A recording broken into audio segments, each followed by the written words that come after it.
คุณกำลังฟังวิทยุแห่งประเทศไทยจังหวัดแพร่ 91 เมกะเฮิรตซ์ กราบก้มบังคมบาทปิยราชธิดาพระเสด็จสู่ฟ้าปวงประชาร่ำให้ครวญนานา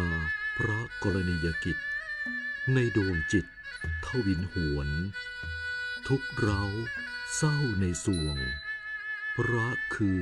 ดวงใจไทย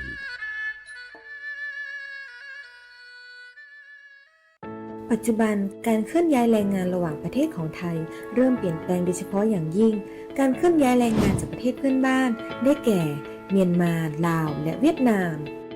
โครงสร้างของประชากรที่เปลี่ยนแปลงไปสู่สังคมสูงอายุจึงมีความจำเป็นที่ต้องนำแรงงานต่างด้าวมาทดแทนกำลังแรงงานไทยที่ยังไม่เพียงพอในหลายกิจการสำนักงานจัดหางานจังหวัดแพร่เป็นหน่วยงานหลักที่ให้บริการจัดหางานแก่ประชาชนทุกกลุ่มเป้าหมายรวมถึงการควบคุมการทำงานของคนต่างด้าวซึ่งปัจจุบันได้นำระบบ e-work permit เข้ามาอำนวยความสะดวกในการให้บริการแก่นายจ้างสถานประกอบการและแรงงานต่างด้าวในกระบวนการการรับคำขอการแจ้งการทำงานของคนต่างด้าวและการผลิตใบอนุญาตการทำงานทั้งนี้สามารถรับชมวิดีทัศน์การให้บริการผ่านระบบ e-work permit ได้ที่เพจ Facebook สำนักงานจัดหางานจังหวัดแพร่หรือสอบถามรายละเอียดเพิ่มเติมผ่านแอปพลิเคชัน LINE Official S435DEAQA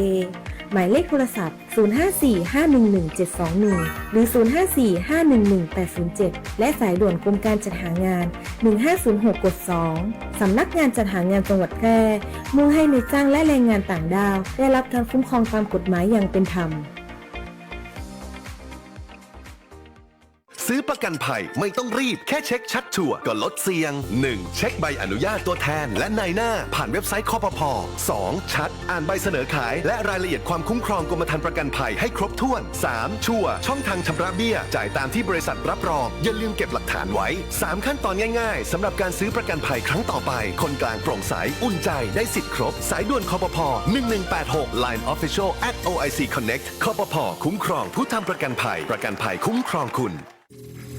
เมื่อเข้าสู่ฤดูฝนท้องฟ้ามักมาพร้อมกับความฉ่ำเย็นแต่ก็แฝงไปด้วยภัยพิบัติที่เราคาดไม่ถึง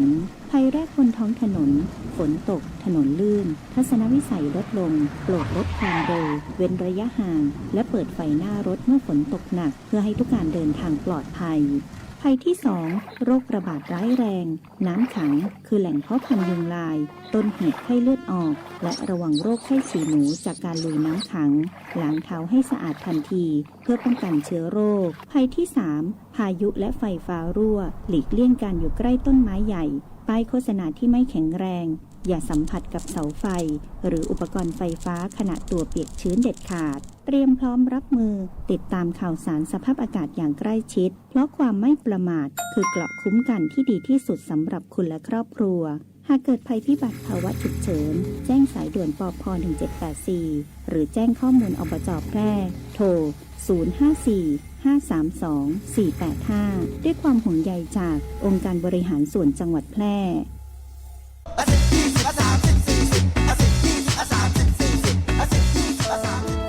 ถ้าความเร็วบนท้องถนนในชุมชนเป็นตัวเลขเหล่านี้ก็คงดีแต่ในความเป็นจริงยังมีผู้ขับขี่ใช้ความเร็วสูงและการขับรถเร็วเกินกฎหมายกำหนดยังเป็นสาเหตุหลักที่ทำให้เกิดอุบัติเหตุเดินทางถึงบ้านอย่างปลอดภัยขับขี่ด้วยความใส่ใจอย่าขับเร็วอย่าขับซิ่งขับขี่ปลอดภัย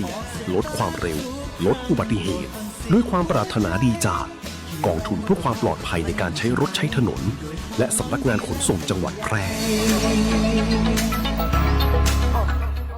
เจริญมอเตอร์เบนซ์มาพบกับชาวจังหวัดแพร่อีกครั้งนำรถ Mercedes-Benz RT GLA 200 C-Class E-Class GLC SUV และล่าสุด CLA 250 Plus รถพลังงานไฟฟ้าวิ่งไกลถึง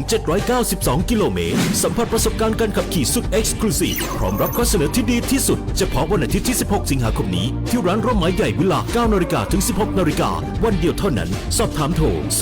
053-220-951 หรือคลิก Facebook Benz เจริญมอเตอร์เชียงใหม่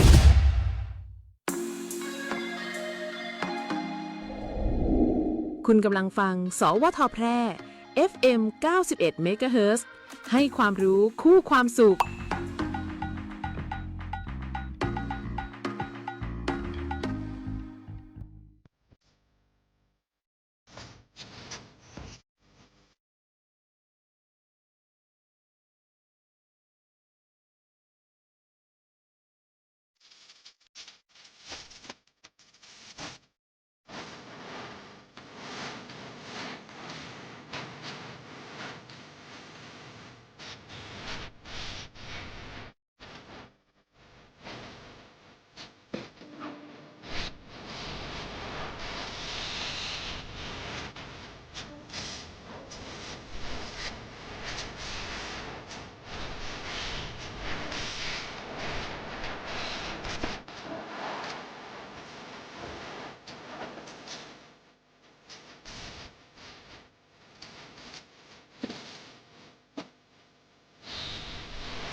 ฟังก่อนขับกับรายการสัญจรปลอดภัยกับกรมการขนส่งทางบกขับขี่ปลอดภัยใส่ใจทุกการเดินทาง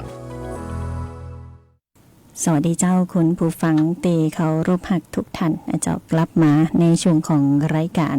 ม่วนใจบ่าย3เนาะในช่วงของสัญจรปลอดภัยกับกรมการขนส่งทางบกโดยสำนักงานขนส่งจังหวัดแปร่นะเจ้าอยู่เป็นเพื่อนคุณผู้ฟัง1ชั่วโมงตรงนี้ก็รับหน้าที่ดำเนินรายการโดยน้องปุ๋ยพิรุณพรแสงซอย3โมงถึง4โมงนะเจ้าผลงานเพลงเพราะๆแล้วก็ข้อมูลข่าวสารตีเป็นประโยชน์นะเจ้าวันนี้มาพร้อมกับบรรยากาศฝนตกพอดีนะเข้ารายการนะมืดขนาดนักนะคุณผู้ฟังมืดแล้วก็สกรรมตกเลยนะฝนตกนะเจ้าก็มาติดตามการคาดการณ์ลักษณะอากาศจากกรมอุตุนิยมวิทยากันก่อนเนาะการคาดหมายอากาศนะเจ้าเปิ้นบอกว่าในช่วง11ถึง14สิงหาคมนี้นะประเทศไทยของเฮามีฝนตกหนักในบางแห่งเจ้า เนื่องจากร่องมรสุมพาดผ่านประเทศเมียนมานะเจ้าตอนบนของภาคเหนือแล้วก็ลาวตอนบนก็เข้าสู่หย่อมความกดอากาศต่ำบริเวณประเทศเวียดนามตอนบนประกอบกับมรสุมตะวันตกเฉียงใต้พัดปกคลุมทะเลอันดามันประเทศไทยอ่าวไทยก็มีกำลังค่อนข้างแหงนะเจ้าในช่วง 15-16 สิงหาคมประเทศไทยก็มีฝนตกหนักบางแห่งในภาคเหนือภาคตะวันออกเฉียงเหนือภาคกลางภาคตะวันออกแล้วก็ภาคใต้ฝั่งตะวันตกนะเจ้าเนื่องจากร่องมรสุมเนี่ยพาดผ่านภาคเหนือตอนบนแล้วก็ประเทศลาวตอนบนเนาะประกอบกับมรสุมตะวันตกเฉียงใต้กำลังค่อนข้างแห้งเกาะพัดปกคลุมทะเลอันดามันประเทศไทยแล้วก็อ่าวไทยเจ้าแล้วเปิ้นก็เตือนว่า11 สิงหาคมเนี่ยตั้งใต้เนาะอ่าวไทยตอนบนก็มีลมมีฝนมีคลื่นลมแห้งนะเจ้าคลื่นสูง 2-3 เมตร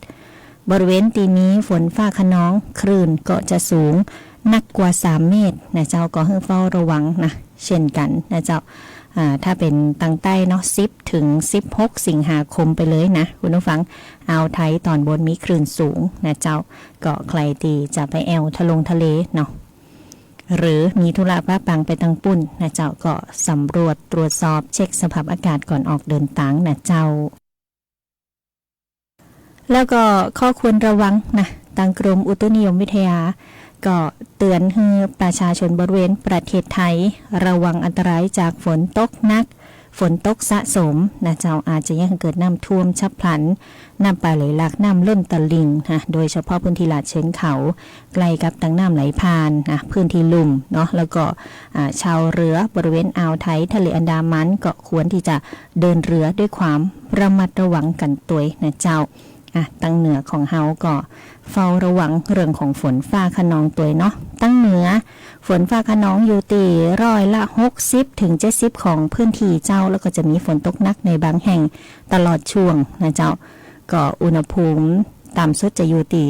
22-28 องศาสูงสุด30-35 องศาเจ้าอันนี้ก็เป็นลักษณะของการคาดหมายอากาศนะ7 วันไปตั้งหน้านะเจ้า11ไปจนถึง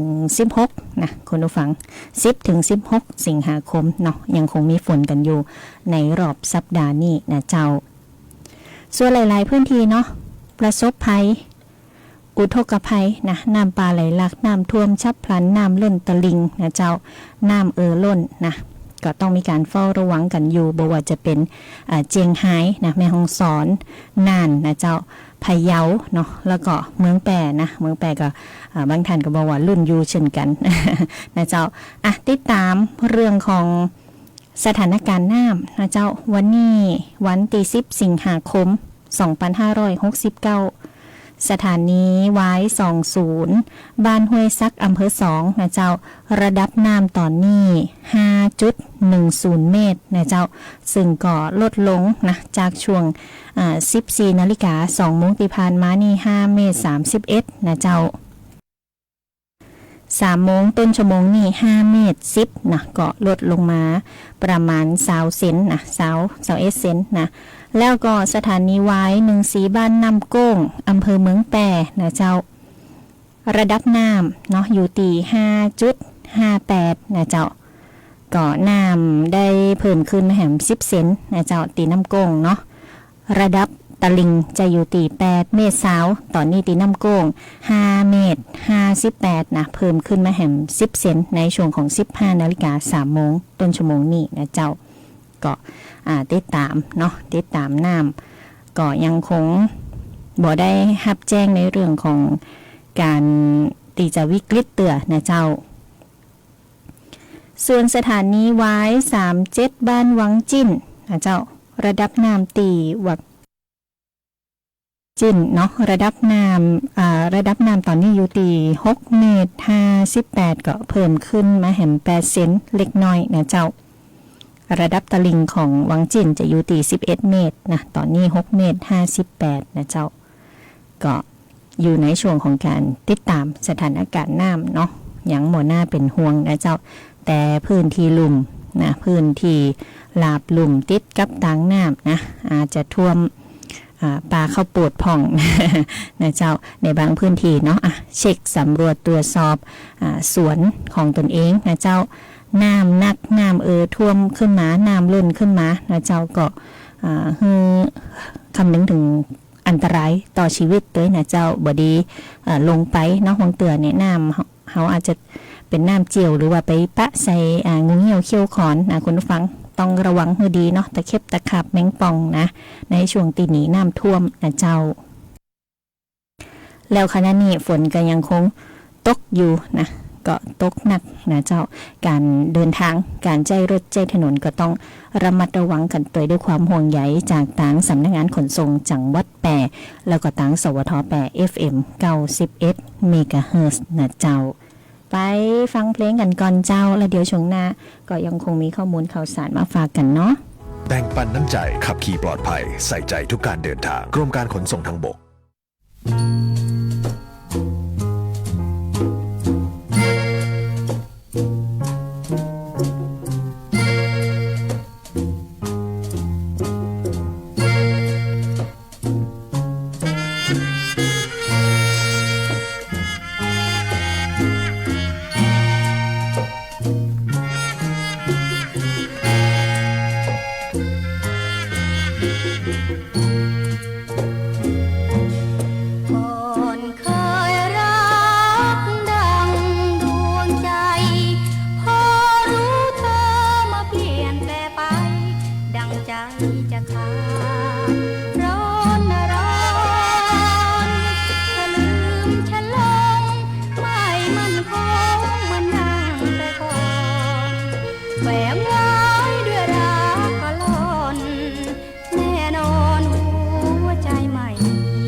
กว่า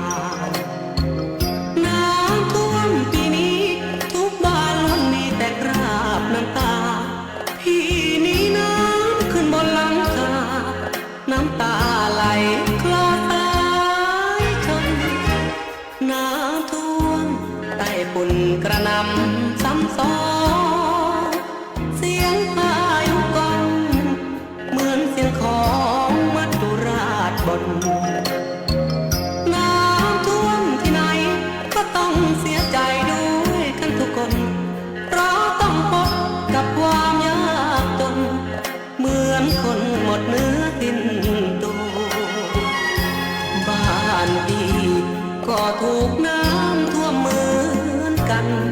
ที่ประจวบคีรีขันธ์เหมือนกันไปทุกครอบครัวพื้นนาก็ล้มไร่แต่ก็จมเสียหายไปทั่วพี่จึงเหมือนคนหมดตัวแล้วน้ำแก้วตาน้ำท่วมที่ต้องผิดหวังชอกช้ำพี่คิดเช้าค่ำปล่อยให้น้ำท่วมตายดีกว่า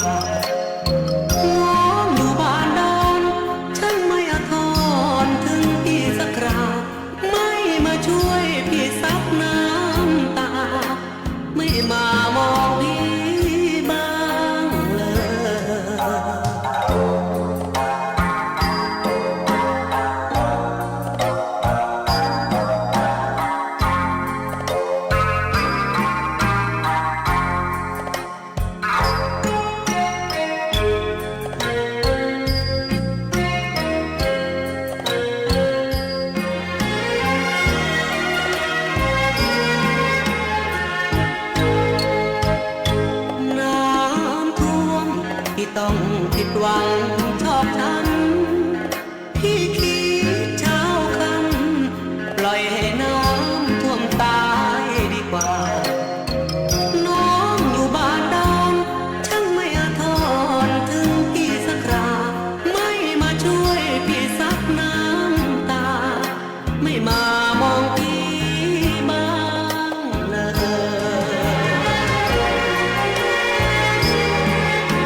เป็นอาหยังจะได้มายะนาเศร้าๆกึดนักกะ ก็บอกฮือกึดนักได้จะได้ก็เรื่องหนี้สินกวนใจ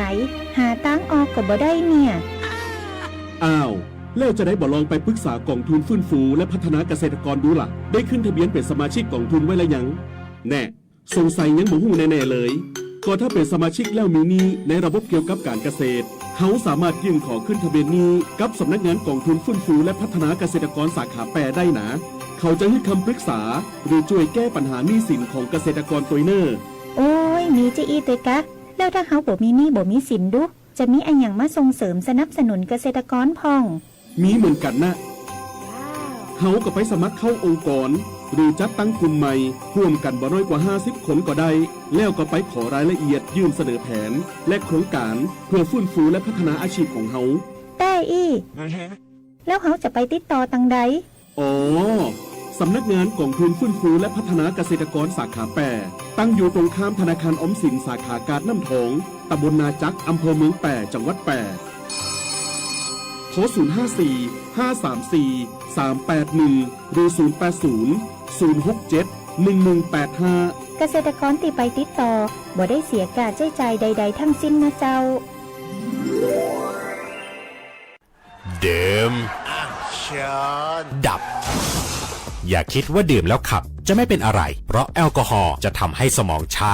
ง่วงซึมเบลอเห็นภาพซ้อนทำให้คุณควบคุมรถไม่ได้การตัดสินใจและการตอบสนองช้าลงเสี่ยงเสียทรัพย์เสี่ยงดับชีวิตทั้งตัวเองและผู้อื่นดื่มเท่ากับดับขับขี่ปลอดภัยใส่ใจทุกการเดินทางกรมการขนส่งทางบกและกองทุนเพื่อความปลอดภัยในการใช้รถใช้ถนน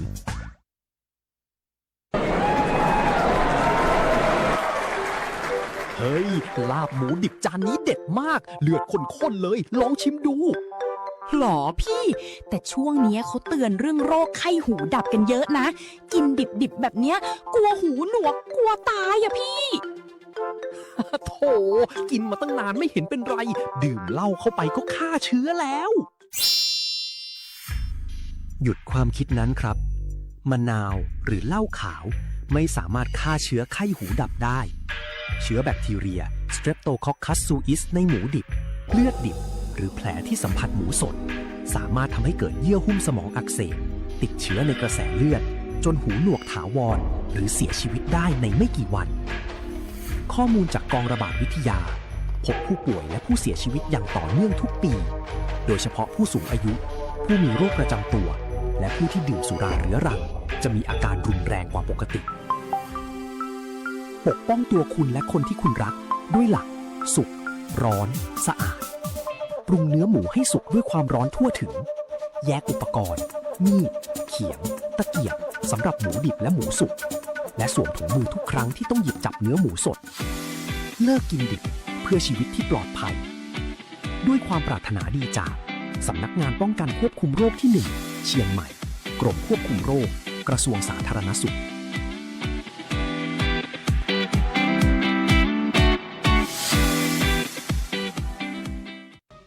เลิกคุยกับคนทั้งอำเภอ เพื่อเธอคนเดียว พี่นี่มันเข้าพรรษา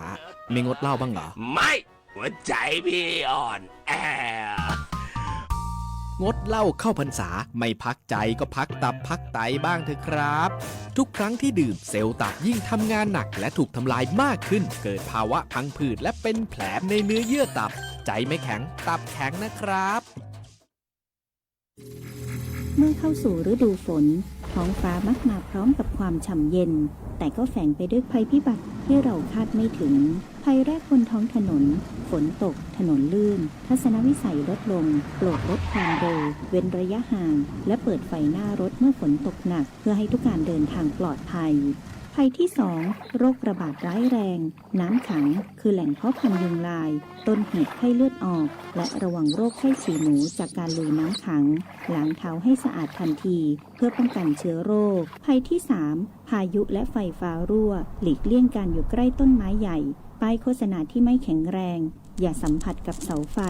หรืออุปกรณ์ไฟฟ้าขณะตัวเปียกชื้นเด็ดขาด เตรียมพร้อมรับมือ ติดตามข่าวสารสภาพอากาศอย่างใกล้ชิด เพราะความไม่ประมาทคือเกราะคุ้มกันที่ดีที่สุดสำหรับคุณและครอบครัว หากเกิดภัยพิบัติภาวะฉุกเฉิน แจ้งสายด่วนปพ1784 หรือแจ้งข้อมูลอบจ.แพร่ โทร 054-532-485 ด้วยความห่วงใยจากองค์การบริหารส่วนจังหวัดแพร่ คุณกำลังฟัง FM 91 เมกะเฮิรตซ์ สวท แพร่ ให้ความรู้คู่ความสุข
ฟังก่อนขับกับรายการสัญจรปลอดภัยกับกรมการขนส่งทางบกขับขี่ปลอดภัยใส่ใจทุกการเดินทาง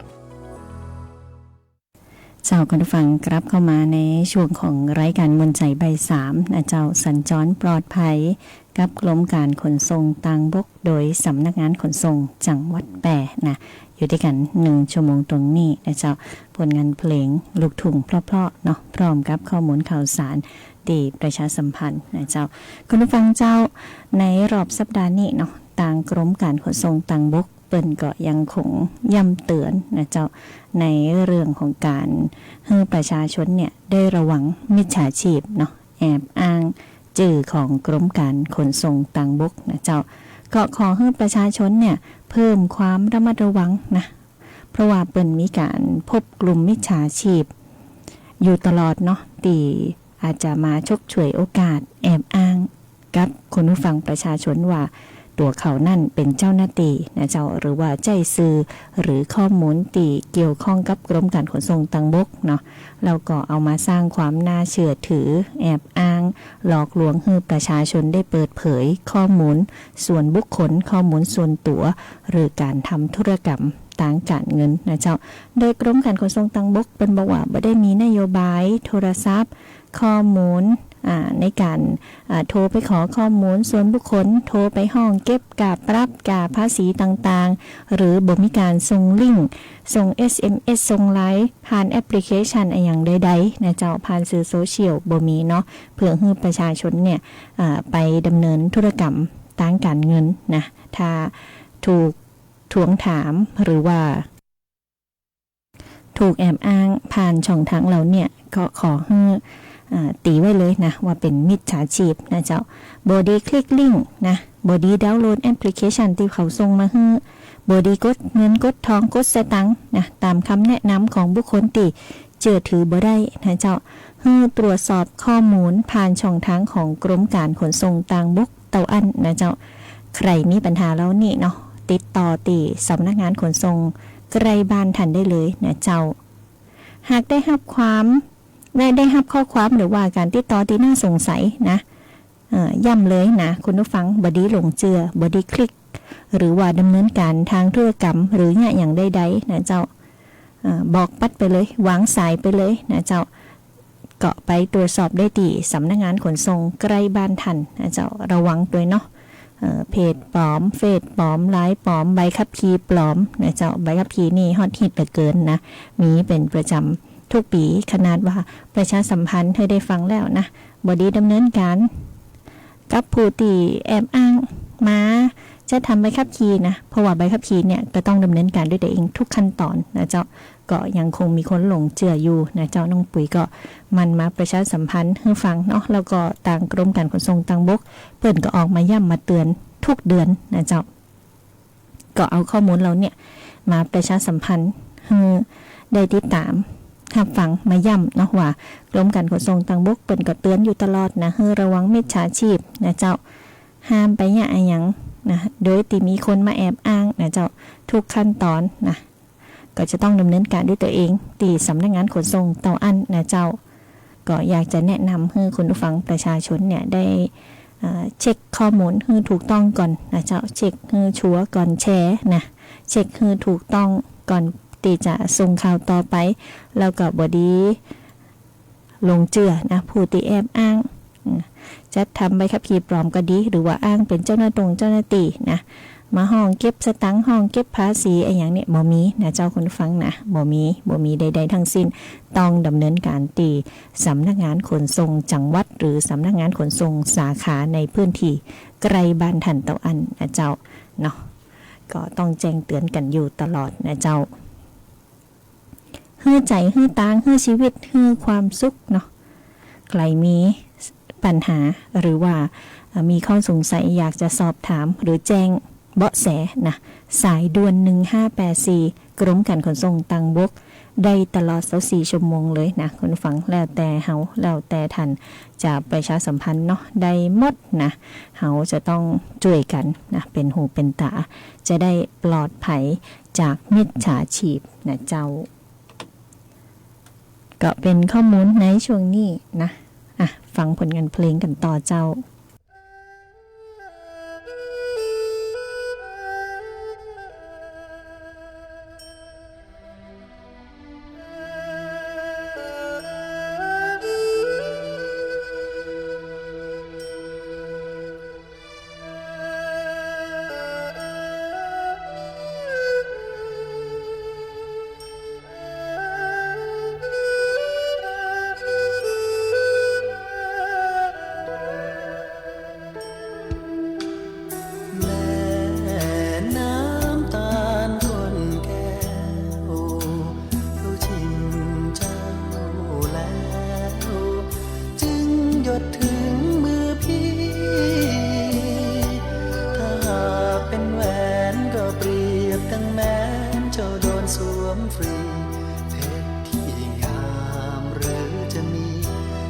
สูงยิ่งกว่าดัชนี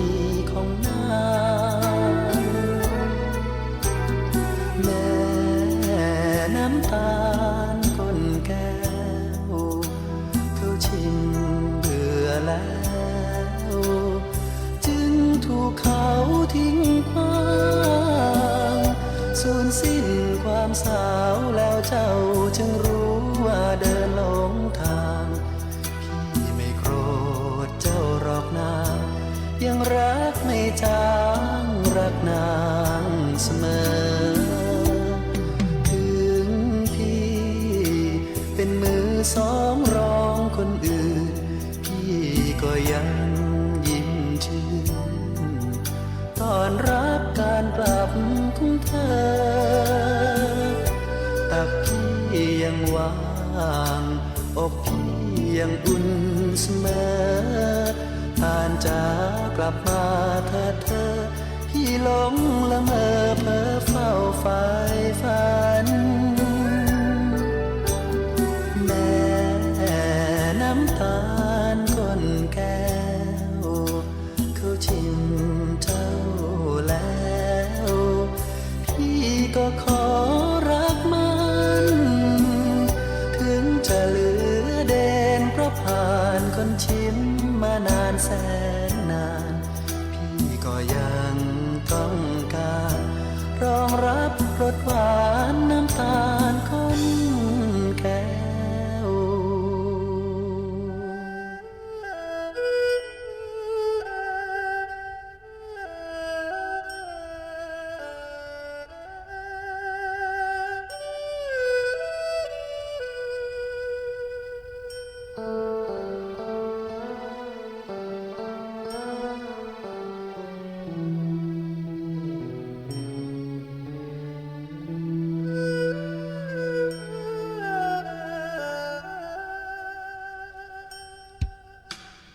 แม่น้ำตาลก้นแก้วเขาชิมเจ้าแล้วพี่ก็ขอรักมันถึงจะเหลือเด่นเพราะผ่านคนชิมมานานแสนนานพี่ก็ยังต้องการรองรับรสหวานน้ำตาลข้นแก้ว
กับใจ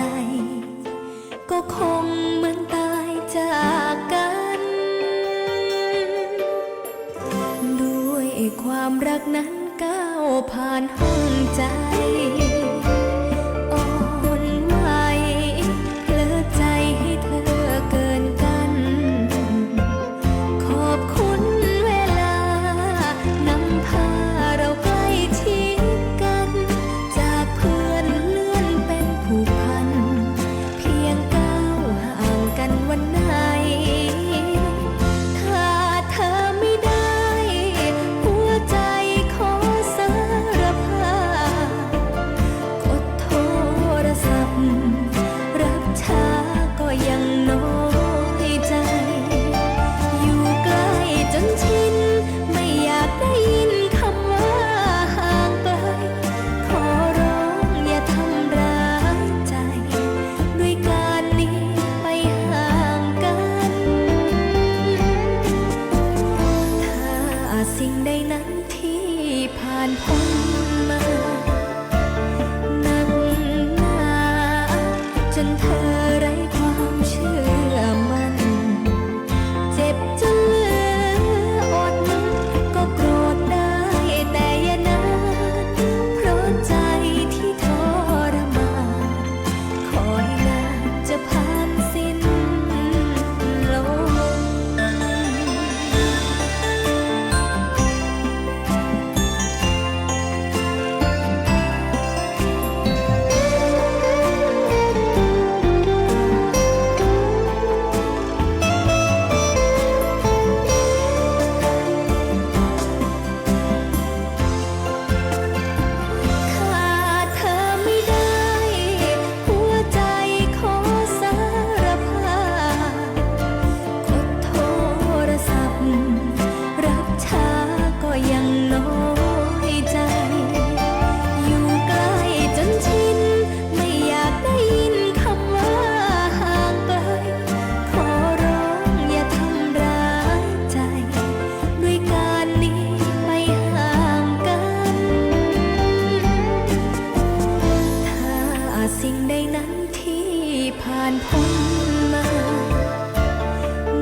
วันนี้เวลาหมดลงแล้วเดี๋ยวเจ้าขอบคุณแฟนรายการทุกท่านเนาะที่ให้เกียรติติดตามรับฟังทุกช่องทางบอกว่าจะเป็นหน้าปัดวิทยุ FM 91 MHz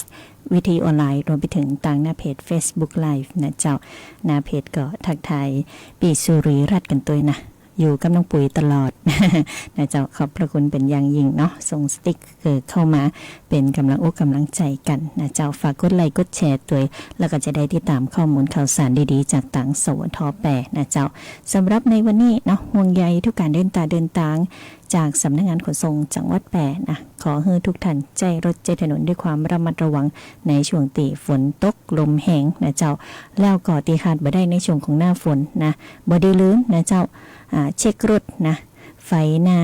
ไฟใต้นะไฟบนห้องก็ไฟเบรกนะไฟเลี้ยวซ้ายเลี้ยวขวานะเช็คให้พร้อมทุกไฟนะเจ้าตลอดการเดินทางจะได้ปลอดภัยถึงรถเครื่องถึงรถใหญ่นะรถยนต์รถเก๋งอย่างว่าไปนะใครมีรถกี่กันเช็คให้หมดนะเจ้าเพราะว่าไฟส่องสว่างเป็นเรื่องที่สำคัญนะเจ้าสำหรับรถของเฮาเนาะขอบคุณนะเจ้าวันนี้ต้องนำรายการจากลาคุณผู้ฟังไปก่อนนะส่งท้ายผลงานเพลงเพราะจนจบรายการนะเจ้าก็มาประกันได้ใหม่ในวันผูกติเก่าเวลาเดิมวันนี้ลาไปก่อนจบดีมีความสุขทุกท่านสวัสดีเจ้าสนับสนุนโดยกรมการขนส่งทางบกและกองทุนเพื่อความปลอดภัยในการใช้รถใช้ถนน